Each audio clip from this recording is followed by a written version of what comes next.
Olá, muito bom dia, muito boa tarde, muito boa noite para você que acompanha o nosso podcast Fractais. Eu sou Alexandre Valverde e você está com a Dani Dutra. Tudo bom, Dani?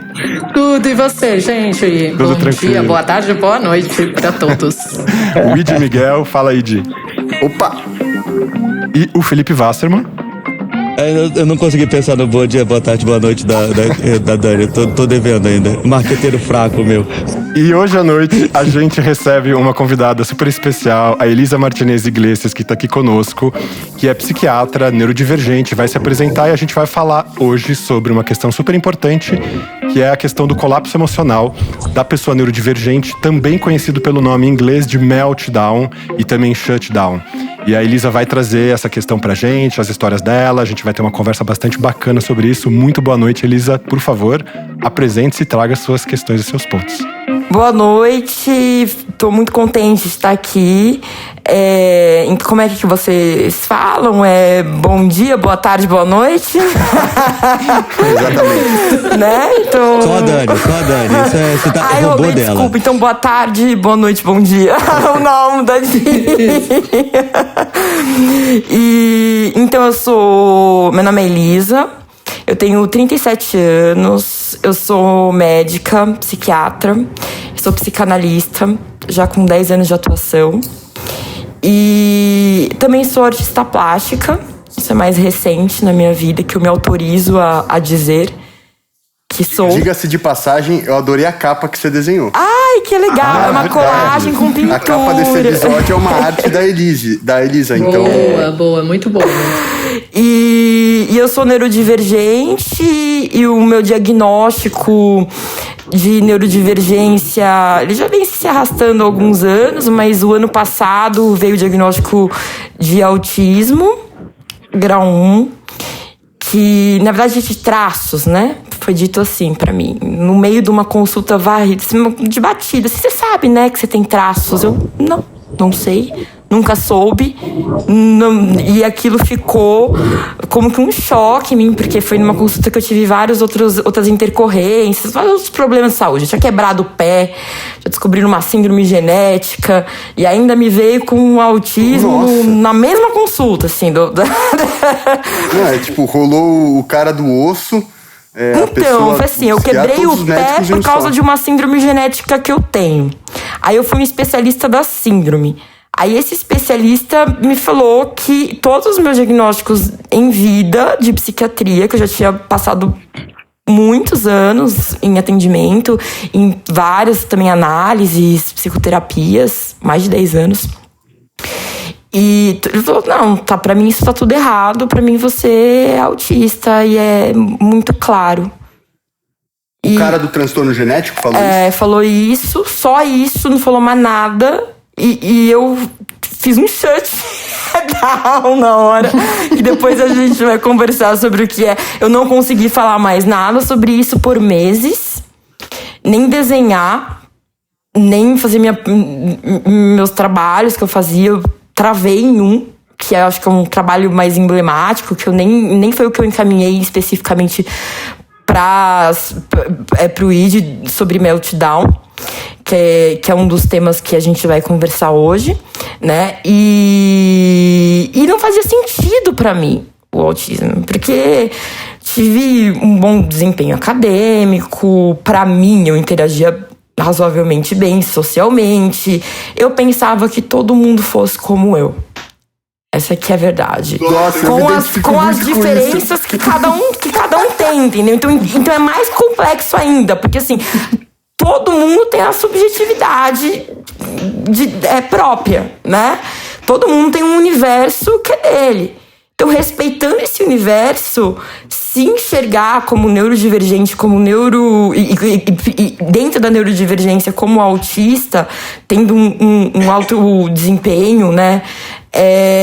Foi muito, muito, muito difícil pra mim, até mesmo por falta de conhecimento, mesmo tendo tido formação em um local bom de formação, que é fenomenológico, existencialista, que foi no IANSP. Eu amei minha formação. Só que eu percebi falhas anos depois, e talvez a falha seja sistêmica, como essa palavra viralizou, né? Mas estresses, a forma que a psiquiatria, né, vem sendo vista, a forma que os psiquiatras vêm atuando, a grande maioria deles, né. Muito recentemente eu tô vendo um movimento maior de críticas e de ressignificar isso e de montar simpósios, congressos para os profissionais conversarem, inclusive, sobre neurodivergência sem nenhum ser neurodivergente. Eu falo, meu Deus, como as coisas estão doidas, né?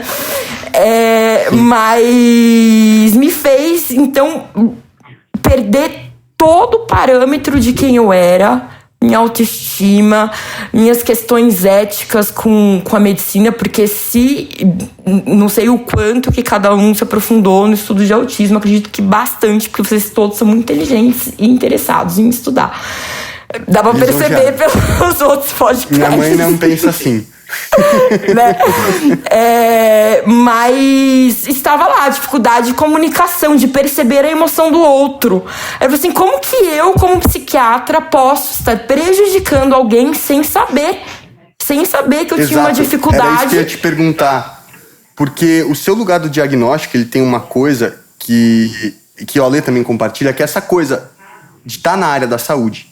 Né? Então, se eu que não já tinha um medo de ser fragilizado, de ser diminuído ou podado pelas pessoas, eu queria saber um pouco como isso pegou pra você, que tá justamente na área em que o tempo inteiro estamos falando eu disso. sempre fui muito esquisita e mais isolada, assim, eu nunca fui muito popular nos grupos, assim, da psiquiatria, porque eu não tenho muito jeitão do psiquiatra, do médico típico, assim, nunca tive. Isso foi um problema já desde a faculdade, fui muito hostilizada desde a faculdade por causa disso e me tornei uma pessoa hostil também. Não sabendo que estava em meltdown. Estava entrando em meltdowns, assim, sabe? É uma defensiva que a gente entra, né? Porque eu não sou agressiva. Tanta carteirada que toma. A gente vai, né? Eu fico pensando assim, como que eu tratei a vida e como que a vida me tratou. Mas que saiu muita dor aí, ficou muita marca, ficou. E eu tô tentando cuidar delas pra seguir. Né? E muitas dessas marcas, sim, elas estão relacionadas com certeza com a neurodivergência, mais especificamente eu falo autismo, tá? Porque eu tô com raiva. Sabe aquela raiva? Fazer uma pergunta. Eu vou ficar adorando, assim, vai dizer, eu sou neuro. Não, o nome é autista agora, então é autista que eu vou colocar por causa da autistofobia. Me dá tanta raiva, desculpa. Vou te dar uma fala, desculpa. Nada. Minha pergunta, na verdade, é engraçado vir depois da frase da raiva, assim, mas é que acho que cada pessoa tem uma mudança comportamental, um efeito quando você recebe o diagnóstico. E aí, tipo, na sua fala eu ainda não consegui sentir qual foi o efeito em você, porque eu acho que teve... você acaba se reconhecendo. Entendi.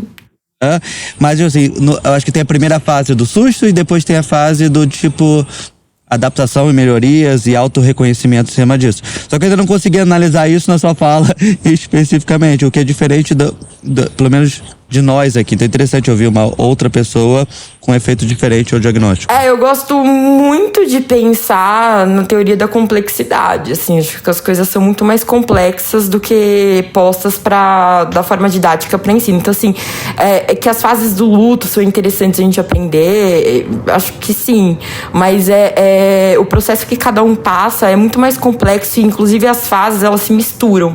Então, ao mesmo tempo que eu passei no primeiro momento eu neguei. Isso não tinha mais nada ali misturado. Eu congelei, eu neguei. Não sei se eu neguei porque eu congelei, senão não teria entrado num shutdown, né? Que é me fechar. Porque teve algum impacto em mim. Mas muito grande. Só que acho que nem eu sei dizer em qual fase que eu tô agora. E nem sei se um dia saberei dizer. Nem eu, Elisa. Alguém aqui sabe? Eu não sei. Eu não sei nem o que eu tô fazendo nessa coisa que a gente chama de vida, sabe? Eu só queria reforçar. É só reforçar a pergunta. É tipo assim, tinha a Elisa pré-diagnóstico. Seu diagnóstico faz quanto tempo? 1 ano. Então teve a Elisa pré-diagnóstico, tinha uma Elisa. Aí teve o diagnóstico que acabou trazendo explicações pra nova Elisa. Tipo, no nosso caso, esse diagnóstico é uma coisa que a gente até tenta falar aqui, foi positivo no quesito de autoconhecimento, assim. Mas no seu, na sua frase, parece que ele gerou dúvidas novas e não um autoconhecimento. Não, assim, eu fiquei. A questão gestáltica, assim, de como entender o mundo, de como as coisas se articulam na minha mente, parece que tudo foi destruído. Eu tive. A impressão que eu tive é que eu tive que reaprender o mundo de novo numa visão que era uma outra e não uma visão emprestada. Que aquela outra visão, que era um masking, eu via como um masking, não atendia mais as minhas necessidades. Entendeu? E ela sempre tava aí, né? E eu essa visão. Essa Não, acho que o diagnóstico teria passado, você estaria até agora negando ele, né? Mas é porque eu sempre fui muito. Não é sempre não. Eu aprendi com esses tombos na vida a mudar de opinião. Aprendi que eu erro. E eu acho muito mais importante agora, né? Ser sábio do que ser sabido. Então eu era muito sabida e ainda tenho o hábito de falar muito, e eu sei que isso incomoda as pessoas e tal. Mas eu acho que eu fui adquirindo mais um outro Bem-vindo ao mundo do assim, porque chegou num ponto que eu senti que eu tinha perdido tudo, até mesmo assim as imagens assim, o que eu entendo como cadeira é cadeira. Pra que serve uma cadeira? Assim, desde o mais básico até o mais complexo, como que eles se articulam. Você leu Marcelo Marmelo Martelo quando era da infância? Não li. Eu não. Nossa, desenterrou essa, filha. Até eu li, mas não lembro agora. Eu também não lembro. Mas eu adorava aqueles desenhos. Ele muda o nome da cadeira. Ele fala que o nome cadeira não tem nada a ver, tinha que chamar de sentador, que era um absurdo. Uma coisa que se senta se chama cadeira. Aí, Mas assim, todos os conceitos. Eu filosofei com isso com 7 anos. Né, todos os conceitos, assim, como que eles se atrelam, as imagens mentais que eu tinha, assim, será que elas estão. O que é válido, o que não é? Tanto, e aí eu comecei. Eu tenho uma forma de entender o que eu sinto, entender o que eu. Até mesmo o mundo, que é através da minha produção. Então eu intensifiquei muito o que eu estava fazendo de arte. E aí eu fui vendo todo o meu processo de aceitação, de entendimento do autismo através dos trabalhos que eu estava fazendo. Então todo o meu portfólio, assim, da parte de arte é sobre neurodivergência. Legal. A gente pode Elisa, e aliás. dizer, Elisa, Eu voltei pro fogo, né? Então o que aconteceu? Eu faço recorte, é tudo analógico, eu sou comum, eu não gosto de coisas digitais, vocês perceberam que eu me atrapalho, apesar, né, a maioria das pessoas não se atrapalham tanto assim, na minha idade, com umas coisas digitais, mas eu sempre tive até queria me afastar do digital. Eu faço tudo analógico. E aí eu lembrei que eu queimava coisas recortava coisas com fogo, naquela época dos apagões que teve em São Paulo, com incenso. E aí eu comecei a mexer de novo. Aí todos os recortes que eu faço, os desenhos que eu faço, que eu fiz em uma série dos trabalhos que eu fiz, eu até me toquei que eu tava precisando aprender a dominar o fogo pra me sentir segura, pra entender os outros conceitos que vieram depois do domínio do fogo pelo homem. E com toda a visão.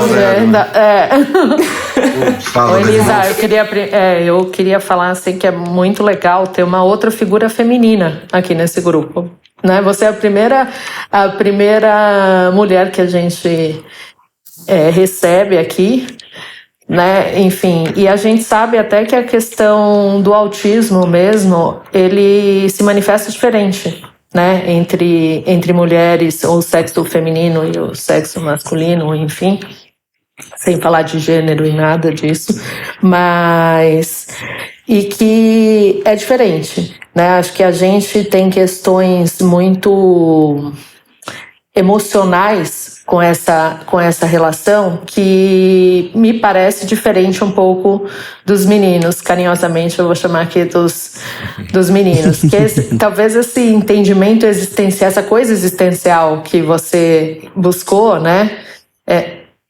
Seja uma coisa até mais ligada ao feminino do que... Eu não vi a gente conversando sobre isso, mas eu entendo a Elisa quando ela coloca assim, putz, eu ressignifiquei meu papel, né? Quase assim, eu ressignifiquei minha existência a partir do diagnóstico. E acho que esse pensamento é muito, não sei, me parece mais presente na gente. Agora, Dani, queria até ouvir uma opinião aí do Alê sobre isso, né? E também aproveitando, acho que é legal esclarecer para todo mundo aqui a diferença entre shutdown e meltdown, para a gente até avançar aqui nos nossos próprios, né? E a Elisa até contar um pouco mais também de como foi para ela.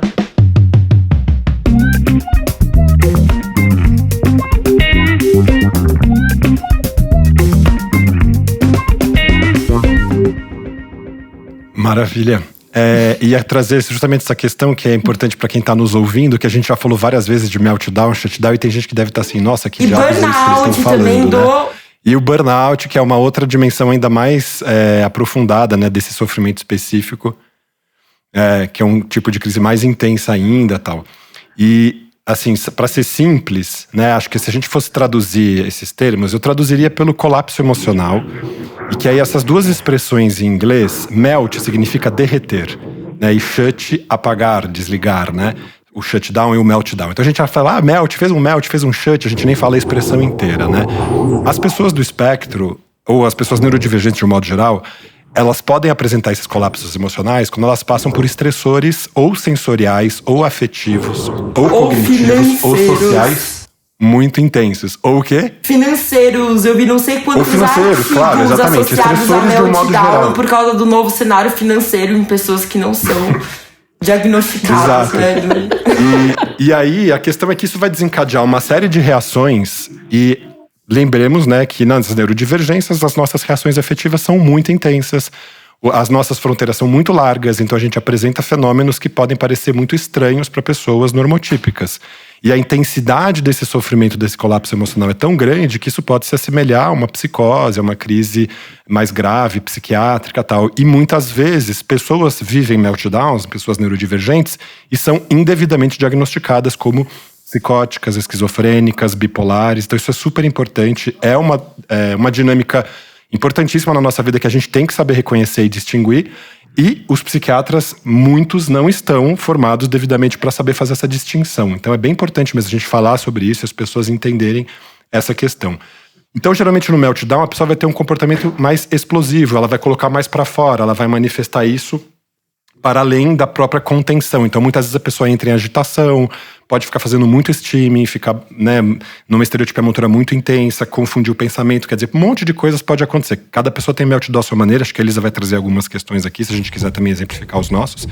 E o shutdown é o contrário disso, então ao invés da pessoa explodir, colocar para fora, ela implode e apaga. E aí a pessoa fica sem energia, apática, prostrada, sem conseguir se comunicar, pode até perder a capacidade de falar, por exemplo, e se tornar não verbal por um período, assim. E o burnout no autismo é uma situação mais intensa ainda, que pode durar mais tempo, e essa sim se assemelha a uma crise psiquiátrica mais importante e tal. Mas hoje a gente está falando desse colapso que está relacionado, né, esse mais do shut do melt, a esse cotidiano nosso e a esses estressores, então, de novo, sociais, financeiros, afetivos, sensoriais, isso é bem importante, né, da gente trazer. As pessoas podem fazer um meltdown pelo simples fato de estarem num restaurante ruidoso, ouvindo muito barulho, e aquilo vai gerando incômodo. Isso é uma miniatura de um meltdown. A pessoa pode fazer um meltdown mais expressivo em outras situações. Mas depois que a gente trouxe esse esclarecimento, eu queria passar a bola de novo para Elisa, para ela falar um pouco aí do que ela vê e como ela já viu os meltdowns. Obrigada pela explicação. Muito bem colocado o que você trouxe. A questão do eu vejo meltdown, em vez como algo que se derrete, algo como explode, tá? E o shut, em vez de ver algo como se fecha, algo que se congela, tá? Então eu associo com temperatura, com isso, mas isso é uma coisa artística minha, sabe? É uma coisa congelada. Então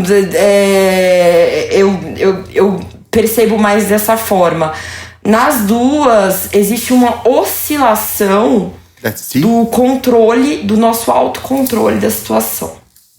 Então, quando você tá entrando num meltdown, você consegue ter sinais que você vai entrar. Assim, se você começar a se perceber muito bem, entender quais são os sinais, e aí dá pra tentar com os estímulos, com outras medidas, né? Ou não evoluir, ou parar num shutdown e não evoluir para um meltdown, que as consequências são mais catastróficas, porque os outros tendem a julgar, né, com juízo de valor bem negativo a perda do controle, né, sem entender o que está acontecendo ali. Na verdade, a gente perde o controle para se regular de novo. Sabe quando um computador dá um tilt, assim, e a gente desliga, liga, é mais ou menos isso. Você cria o espelho inverso. Total. Perdão, Edi? Eu falei que você cria o espelho inverso. Sim. Vocês não estão me ouvindo? Estamos, mas tá um pouquinho distante do micro, Edi. Mas sim, a gente ouviu. Faz um espelho inverso. Né? Então tem essa questão que eu enxergo mais como uma explosão, uma perda de controle que geralmente vem com autoagressividade ou heteroagressividade. Heteroagressividade é quando é voltado para os outros, né? Auto é quando é voltado para nós mesmos. Então, muitas pessoas em meltdown se automutilam.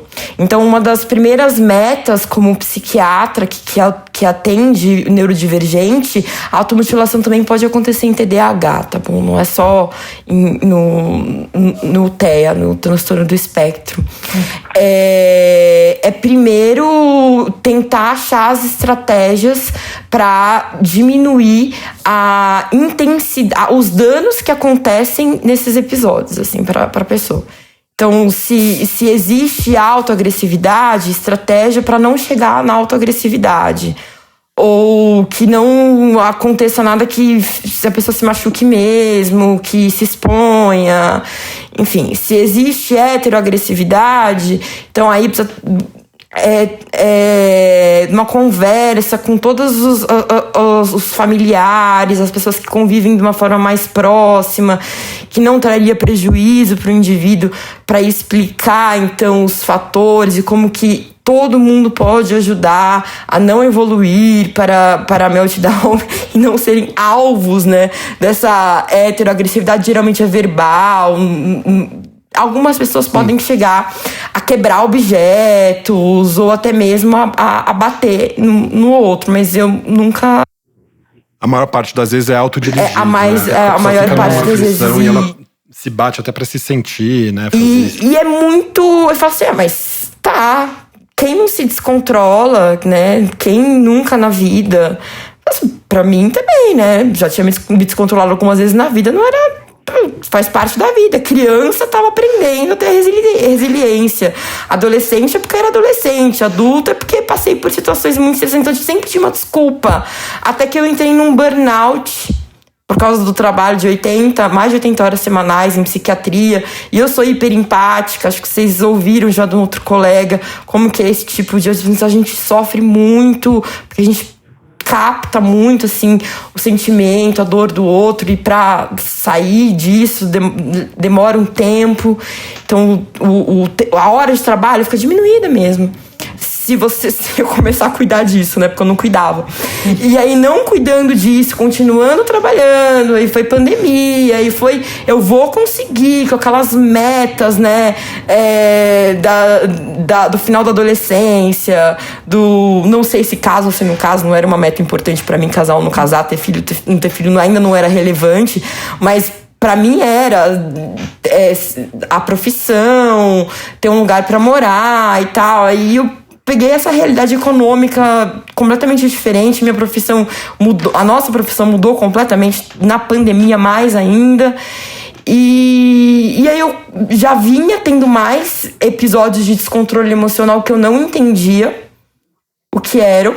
Passei em alguns colegas que não fizeram, não descobriram o diagnóstico. Até que começou a ser diário. Ter meltdown todo dia. E isso vem há, uns 7, 8 meses, mais ou menos. Mais ou menos. Faz mais ou menos uns 7, 8 meses. E é super importante também, Liz, a gente comentar nesse sentido que uma das confusões que o meltdown gera, e principalmente se o psiquiatra ou a psiquiatra que estão avaliando tem um olhar um pouco mais moralizante, moralista, é dizer que a pessoa tem um transtorno de personalidade, que é histeria, que é borderline. E isso também é outra coisa que estigmatiza muito a pessoa do espectro que sofre com os meltdowns, né? E pra mim era uma coisa que não tinha sentido algum. Assim, sendo psicanalista, sabendo pra onde tinha caminhado a minha análise e tal. Não era minha estrutura, não tinha nada a ver com aquilo. E com esse diagnóstico, né, de histeria, de transtorno de personalidade, borderline, enfim. O que tem a ver é a parte hormonal, tá? Assim, a gente fala de uma hiperestimulação sensorial.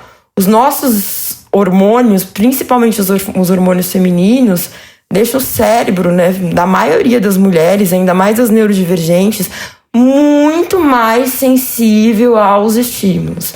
E o pior é que nós temos 2 TPMs por mês, não é uma só, tá? Porque nós temos 2 ciclagens hormonais.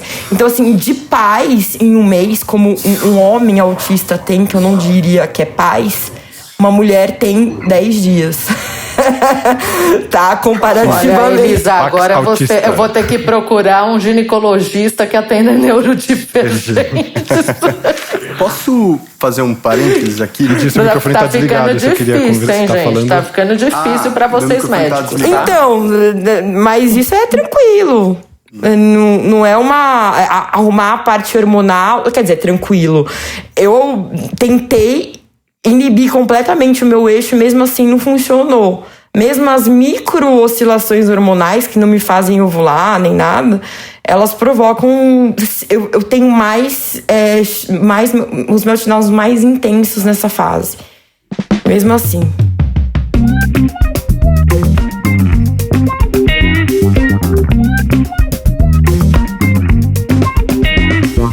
Entendi. Fala aí, pessoal, boa. Eu queria aproveitar aqui e fazer um parênteses, já também puxar o nosso último bloco, que seria um bloco mais de aquele famoso troca-troca, no sentido de todo mundo poder perguntar bastante. Famoso troca-troca do Id, que inventou o nome do bloco. Eu queria só falar já chama uma de coisa, famoso. assim, em relação a diagnóstico. E assim, que assim, os homens recebem diagnóstico muito mais facilmente do que as mulheres. As mulheres, elas são muito menos vistas desde pequenininha por serem boazinhas, tá? Então... E isso é uma dificuldade que a gente passa. Outra dificuldade que a gente passa é de cumprir tantos papéis na vida. E quando a mulher se descontrola, que seria um meltdown, é o descontrole da mulher, ó, a louca ali, ó. Exato. E com um manto de homem tá que quer, tipo, não aceita uma mulher melhor, né? Quando pensam em demissão, a primeira pessoa a ser demitida é a mulher louca que se descontrolou um dia na vida ali no trabalho. Entendeu? Não importa se você é autista, se você não é, elas nem perguntam, nem diagnosticam. Então tem todas essas nuances do diagnóstico da mulher, assim, do histórico de vida. Assim, ela chega no consultório, na verdade, cheia de transtorno de estresse pós-traumático, porque a nossa memória também já tem uma predisposição maior a nos colocar nessa condição de trauma, de lembrar do que aconteceu, de fatos dolorosos como traumas mesmo, de reviver com muita intensidade, né? Então é muito difícil mesmo, e a mulher mesmo aceitar, porque é mais um juízo de valor da sociedade que ela empresta, e negativo de si, e muitas vezes não é suportável, porque já tem tantos outros que ela já vem lidando. Sabe? Então, tem toda essa complexidade. Sim. Só botando nesse troca-troca, mas obviamente que nessa questão de mulher é mais difícil. Apesar que eu tenho 2 filhas e casado há um bom tempo, então tem muitas mulheres na minha vida, cada uma com a sua personalidade bem específica e como lidar com cada uma delas. Uma coisa que eu tava pensando sobre meltdown depois a gente entra, eu acho muito interessante o termo, a questão do gênero, que acho que existe muita diferença, como eu acho que vários outros temas têm diferença, mas uma coisa que eu analiso sempre assim, por exemplo, no meu caso, quando eu tô nervoso ou alguma coisa tá me fazendo mal, eu não gosto de falar muito sobre o assunto. Então, que normalmente é o que as pessoas, quando querem ajudar, elas querem que você fale, por curiosidade, por desejo e tudo mais. E, tipo, no meu caso específico, eu tô falando no meu especificamente, como o meu cérebro funciona, quanto mais eu falo sobre o assunto, mais novas coisas de informação que eu não queria ficar refletindo sobre o assunto surgem. Então, vira um gatilho negativo. Então, eu quero, literalmente, quer me ajudar, tipo, mude de assunto, sabe? Tipo assim, fale sobre essa coisa que mude de assunto. Mas eu sei que é uma questão pessoal minha, e outras pessoas gostam de se abrir, gostam de falar, e, tipo, tem outros modos. Talvez tenha uma questão de gênero, talvez tenha uma questão de nível educacional, talvez tenha uma questão neurodivergente de como o nosso cérebro funciona em relação a isso. Então, a minha pergunta, no quesito meltdown e tudo mais, vamos dizer que você está percebendo, de algum modo, uma pessoa nessa situação ou prestes a chegar numa situação. Porque se a pessoa perdeu o emprego e tudo mais, ela tem alguns sinais que a pessoa pode estar nesse nível. Como é o melhor modo de interagir sem saber como é a interação da pessoa? Porque, tipo assim, eu vejo no quesito empático, quando as pessoas querem falar comigo, eu vejo claramente que elas querem me ajudar. E aí eu utilizo o fato delas quererem me ajudar, mas acabando numa coisa que não é positiva pra mim. Então, eu falo, pô, tu quer me ajudar? Tipo, só vamos falar sobre outro assunto? Só que a pessoa quer muito falar sobre aquele, sabe? Então, tipo, eu queria ouvir você, que é estudante desse tema, assim, o que pra você, e é até legal para os ouvintes, é o melhor modo para interagir? Tipo assim, não tô perguntando a questão da prevenição para não ter o meltdown, porque tem muitas coisas que a gente pode fazer. Quando a pessoa já está com coisas financeiras, como você falou, que tá chegando a isso, o que é o melhor modo para nós ajudarmos as pessoas? Qual é o melhor modo de falar com ela? Bem, o melhor modo é não esperar chegar tão na iminência do meltdown para conseguir conversar sobre as questões emocionais que também funcionam como um estímulo para overwhelming, ou seja, um estímulo excessivo que leva à crise, né? Então, tudo bem, pode ser o seu estilo, pode ser a sua personalidade, não gostar de falar, mas a gente paga um custo, infelizmente a gente paga um custo. E o custo pode ser uma predisposição, uma chance maior de quando vier essas na vida, né? Quando você for atravessado por essas sobrecargas, você poder entrar em meltdown mais facilmente por ter essa pressão interna dessas coisas não ditas, sabe? Não trabalhadas, não. Agora, quanto ao outro, a pergunta foi quanto ao outro, né? Se você sabe... como reagir com o outro. Do meu caso, eu sei bem já filosofei, eu já fiz muitos psicólogos, e eu falava exatamente sobre isso. Tipo assim, eu fico me auto-refletindo constantemente, o que me faz bem, por algum modo. Eu só não gosto quando outros botam... Eu não quero debater com os outros essa questão. Eu prefiro o outro me leve pra sair, pra beber, falar futebol, qualquer outra coisa que mude assunto. Inclusive, Fê, quando você tá trazendo isso... Pra uma situação de crise, eu tô imaginando também, quando você perguntou, eu fiquei imaginando a situação da cena do meltdown, se você tá perto de uma pessoa que tá apresentando um colapso emocional. Ou o caminho, porque pra mim são sinais. Eu fiquei imaginando as pessoas encostando na pessoa com um colapso emocional em pleno melt. E aí, essa pergunta que você faz, né, quando a pessoa quer saber mais, é quase como se alguém estivesse também encostando pra falar assim, o que tá acontecendo com você? E por exemplo, nesse caso, se alguém falar, posso te dar um abraço? Encostada. Então, por exemplo, eu seria o contrário. Nesse caso, se a pessoa falar, posso só te dar um abraço e ficar abraçado? Pra mim, não seria ruim. Tipo assim, no meu caso, para outras pessoas teria a definição do inferno. Como é que você faz pra abordar alguém se você não sabe se de repente exatamente, vai ser porque são muito diferentes pra pessoa, se ela já tá em meltdown. Mas a Elisa falou um negócio legal, mas é que tem muitos meltdowns que ocorrem, como você falou, de coisas muito repetidas, perda de emprego. Por exemplo, uma coisa que eu acho que vai me afetar muito é eu me machucar e não poder fazer esporte. Do nada, eu posso estar agora fazendo esporte, me machucar e não poder. Isso com certeza vai me afetar pra caramba. E não é tão planejado, sabe? Tipo, não dava pra prever tanto esses tipos de acidentes, assim. Óbvio que não sei se é o caso de muita gente, mas às vezes tem muita coisa escondida e é o gatilho que explode, e às vezes esse gatilho pode vir de qualquer É exatamente isso. O excesso de estimulação sensorial ela não é percebido. Então assim, é um sono mal dormido. É um barulho que foi à noite. É um outro barulhinho que tá repetido, que você não tá dando lá muita bola pra ele. É iluminação, que vem de 3 dias, tá? Pra mulher pode ser o ciclo hormonal, pra homem também pode ter alguma relação hormonal. Então assim, são N outros fatores sensoriais que a gota d'água pode ser, sim, uma questão emocional. Aí o que fazer? É tratar a questão emocional e ficar perguntando o que tá acontecendo? Não. Se você começa a perguntar, porque a pessoa ela também pode perder a eloquência e o vocabulário em uma crise de meltdown e de burnout. Não é só de shutdown. Então, eu perco, por exemplo. E eu fico muito irritada porque as pessoas começam a me perguntar coisas e eu não consigo responder. E aí eu já tô começando a ficar irritada e eu fico mais irritada ainda até eu explodir. E aí eu fico com vergonha e fico pedindo perdão e fico achando que eu tenho menos valor porque eu perdi o controle em uma situação. Sim. Sabe? Sendo que era um monte de outros fatores. Foi mudança de rotina, foi uma coisa que eu arrisquei porque eu achei que eu tava bem. Foi uma série de coisas que aconteceram, por exemplo, de ontem pra hoje, que aí eu fui atender paciente, deu problema na internet no horário do atendimento. Uma coisa que eu sou super regradinha, certinho. Pronto, aí foi o melt. Então, assim, aí o que fazer? Simplesmente conduz a pessoa para um lugar calmo, com uma iluminação mais amena. Você pode oferecer, deixe uma manta mais pesada, próxima. Deixe água. Tem pessoas que gostam de ser abraçadas, tem pessoas que não. As que gostam, elas falam. As que não gostam, geralmente não falam nada. Né? O máximo é importante ficar perto para tentar conter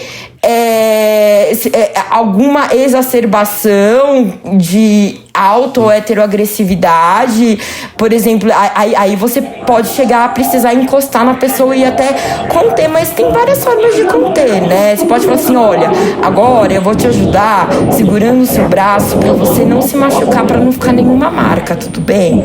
Você pode falar assim, você pode falar, por exemplo: olha, o que vai acontecer aqui eu não vou contar pra ninguém, fica tranquilo. Então tem várias formas de você ir deixando a pessoa que já tá desconfortável, já tá numa crise, numa situação mais confortável, e não precisar chegar no que sempre chegava antes, que era internação psiquiátrica com haloperidol, prometazina, deixar impregnado, e nem é medicação que não é doença pra ser tratada dessa forma, não é pra ser internado. Sim. Então, assim, todas essas mudanças que aconteceram na minha cabeça no último ano, que eu já trabalhei em internação, um monte psiquiátrica, e eu fico pensando, acho que karma não é, porque eu fazia de tudo pra tirar os pacientes o quanto antes, sabe?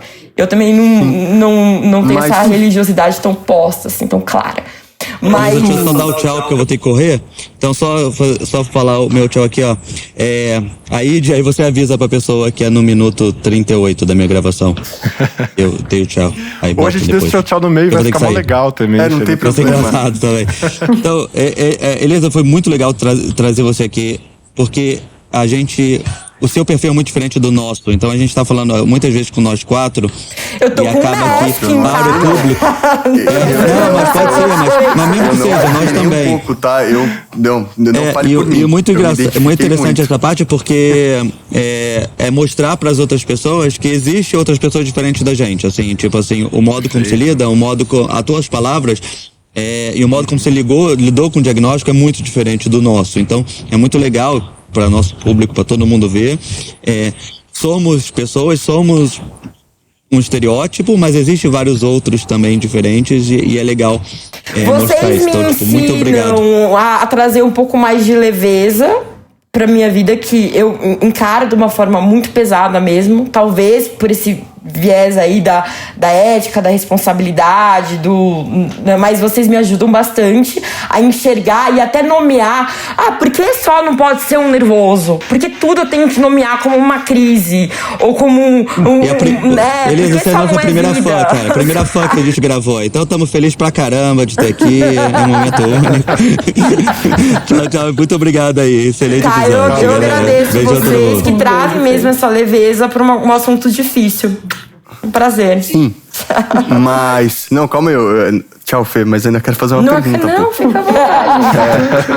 Uma pergunta importante. A gente tava falando muito sobre meltdown e shutdown, e eu acho que, na verdade, o mais importante para prevenir isso falando para pessoas autistas e para quem não é, seria a questão da empatia, no sentido de não ridicularizar as questões do outro. Porque eu acredito que esses acúmulos que levam são pequenas coisas que pegam pessoas que são do espectro e que você não consegue verbalizar para o mundo. Porque alguém vai falar que aquilo é uma frescura, porque alguém vai apontar aquilo, você não quer ser a pessoa estranha, você não quer ser a pessoa chata, e por aí vai. E acho que mora muito nisso, entendeu? E trazer os nomes, meltdown, shutdown e por aí vai, são maneiras de legitimar uma dor que é nossa, tá? Porque burnout, né? pós-trabalho, todo mundo tem. Todo mundo tem questão na vida, todo mundo tem ataque de pânico. O que a gente está falando é coisa específica do espectro autista, né? Que passa por acúmulos muito característicos, de detalhes no dia a dia. Você me falou do som, e por aí vai, sabe? Isso é muito importante. O frio, a temperatura corporal, por exemplo. Eu tava num ambiente que tinha ar-condicionado. Eu sei que me dá crise. E aí eu fico avisando, por favor, desliga o ar, por favor, desliga o ar, por favor, desliga o ar. Aí teve mais isso, o problema do trem. Então, assim, foram várias coisas que foram se somando. Aí se você pegar e falar assim, nossa, essa pessoa surtou porque a internet não conectou. Não é exatamente isso. E todas as outras vezes que eu surtei invasão de também. alimento, fome, dá muito melt em criança. Eu tinha muito quando era criança, ficava com fome descompensada. Nossa, muito. Fome, sono e frio. É uma combinação que muitas poucas pessoas entendem. E uma coisa que eu e o Alexandre, nós conversamos antes disso, é sobre o impacto na autoestima do meltdown. Porque eu me entendo como uma pessoa inteligente, mas quando eu tenho meltdown eu me sinto a pessoa mais burra do mundo.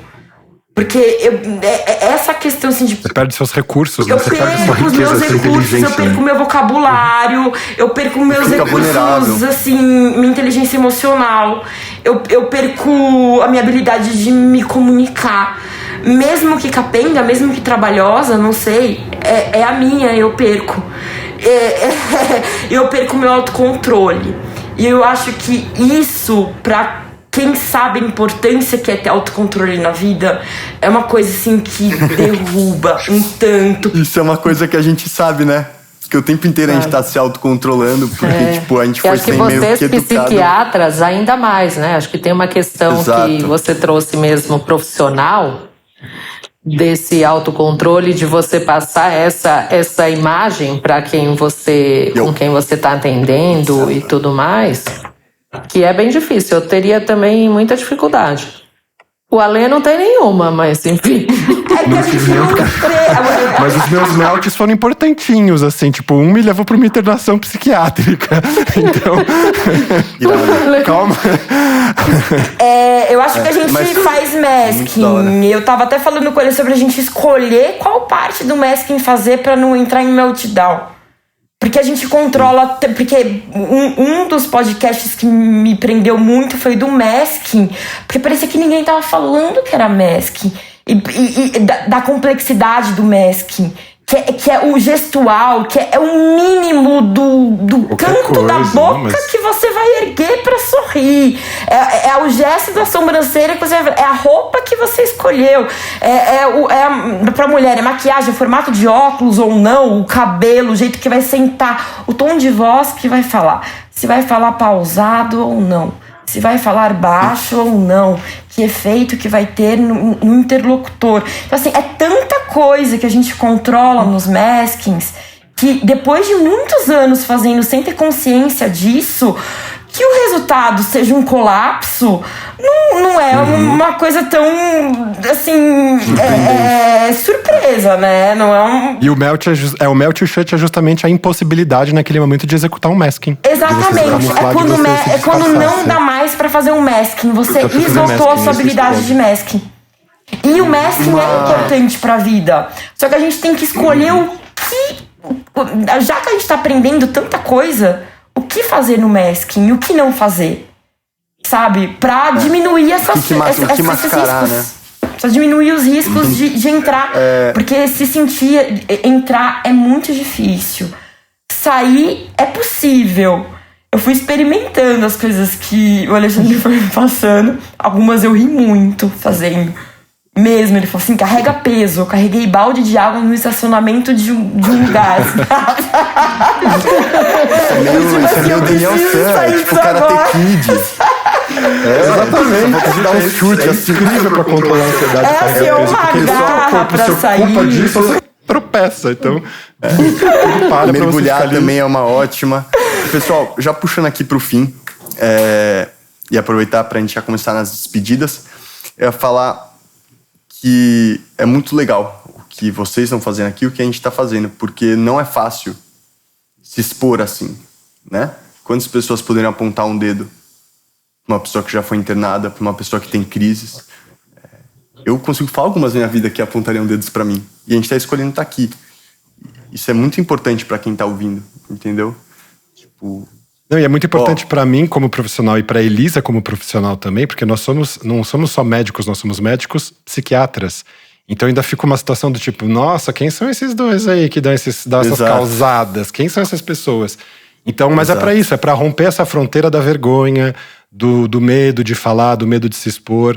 É o contrário, é se redignificar fazendo isso. Eu acho super importante também.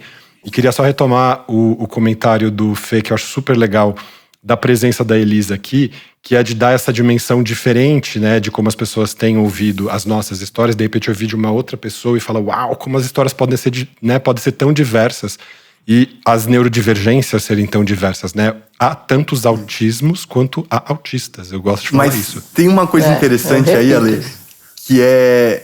Você achou muita coisa parecida, né? Sim, mas às vezes, mesmo histórias são, tipo, muito diferentes mesmo. Porque no seu caso tiveram muitas semelhanças. Mas mesmo em casos que são muito diferentes, sempre rola um fator de identificação que talvez passa pelo modus operandi de pensar, sabe? Às vezes a pessoa teve uma reação que não tem nada a ver com o que você teria. Mas você vê que a maneira como a pessoa descreve como ela teve aquela reação, você fala, nossa, tá. Quando eu descrevo situações assim minhas, por mais muito diferentes, é muito parecido. Então, por isso que é legal de ouvir todas as histórias. Mas eu acho que no final dos colapsos, eu acho que a gente ainda consegue recuperar a ideia e o nosso senso, o nosso valor. Mas talvez as outras pessoas não. Então, isso é uma coisa muito dolorosa também. Tipo, de começar a esconder. Shutdown, meltdown, burnout, pra não querer ser visto, pra não querer ser tratado como insuficiente ou como deficiente, né? Também é uma coisa muito dolorosa. E só um ponto da mulher que não foi dito que é pra episódios aí. Maternidade, né? Diagnóstico tardio e maternidade. Você ia falar pra um caralho? Foi um dos desenhos que você fez. O que foi parar na sua mão, Id, é uma mulher que o corpo é um pulheta. Eu fiz uma série de mulheres em que eu recortei o ventre. Porque pra mostrar a passagem do tempo, como é cruel com a gente, que sai pedaço de carne de alguns desenhos, o tempo é muito cruel com a gente, ainda mais quando a gente recebe um diagnóstico tardio de neurodivergência, assim. Parece que a gente perdeu muitas portas já estão fechadas na nossa vida. E uma delas que eu vi era de relacionamento. E eu achava que não tava. E hoje eu já achei que tá. Então, assim, é uma coisa que vai mudando de acordo com o que os nossos pares vivenciam das nossas crises também. E dos nossos streamings. E de como a gente se comporta. Porque quando a gente tá fazendo o nosso masking lá, tá tudo legal, tá tudo ok. Né? Agora, quando a pessoa vê as dificuldades, a real, eu acho que é um peso muito grande. E eu não sei se é um peso que, por exemplo, antes do meu diagnóstico, inclusive eu daria conta, eu acho que eu daria. Mas eu ficaria assustada, por falta de informação. Então também é nosso papel trazer informação pra gente, não que eu acho que vai mudar muita coisa imediatamente na sociedade, sabe? Mas pelo menos a gente vai ficar mas só às vezes de alguém ouvir, é euforia, a gente tá se libertando os outros. Eu acho que a gente tá isso, a libertação do aprisionamento. Parado a Deus. Dani, quer encerrar? Eu acho, olha, realmente, Elisa, queria te agradecer mais uma vez, né, por você estar aqui conosco, por você também, enfim, falar dos desafios das mulheres, né, como essa neurodivergência. Achei bem legal e bem interessante. Acho que depois a gente pode conversar mais. Eu não tenho muitas conversas, geralmente não, mas a maioria realmente dos diagnósticos são mais, que eu conheço, são mais homens, enfim, eu não converso muito e tem esse lugar mesmo, acho que dos múltiplos papéis e da questão do machismo e de uma série de coisas que impactam muito o nosso comportamento, a nossa autoestima, e que é bem peculiar. Mas eu achei ótimo. E, enfim, acho que a gente precisa realmente criar aí novos modelos de lidar com os nossos meltdowns e shutdowns. E shutdowns, na verdade, acho que eu nunca tive nenhum.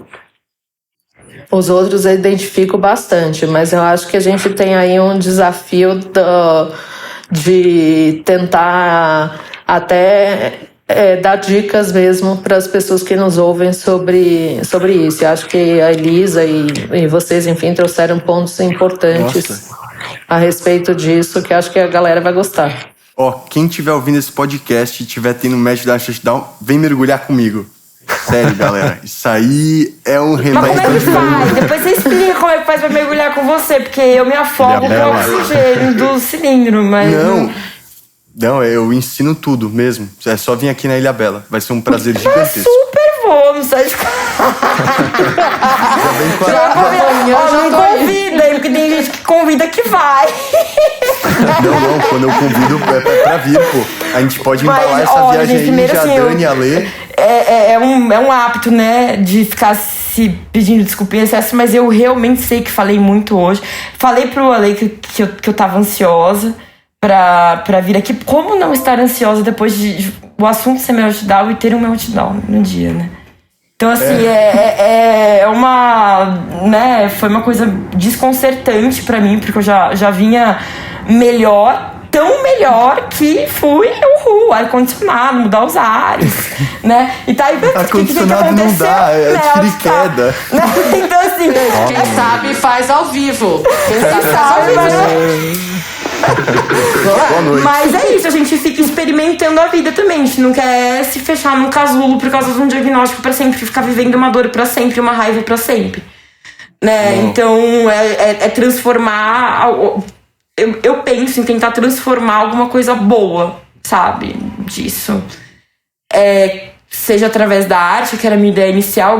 Agora eu acho que através até da psiquiatria, acho que eu vou ter um espaço também. Porque eu acho muito legal conversar com neurodivergentes e recebê-los receber em consultório. Gente, eu gosto, tem gente que não gosta, assim. Pra mim já diminui muito a ansiedade da tela, sabe? Do ficar esperando. E já pra mim é diferente, mas enfim. Eu agradeço, então, a oportunidade de estar aqui, conversar com vocês.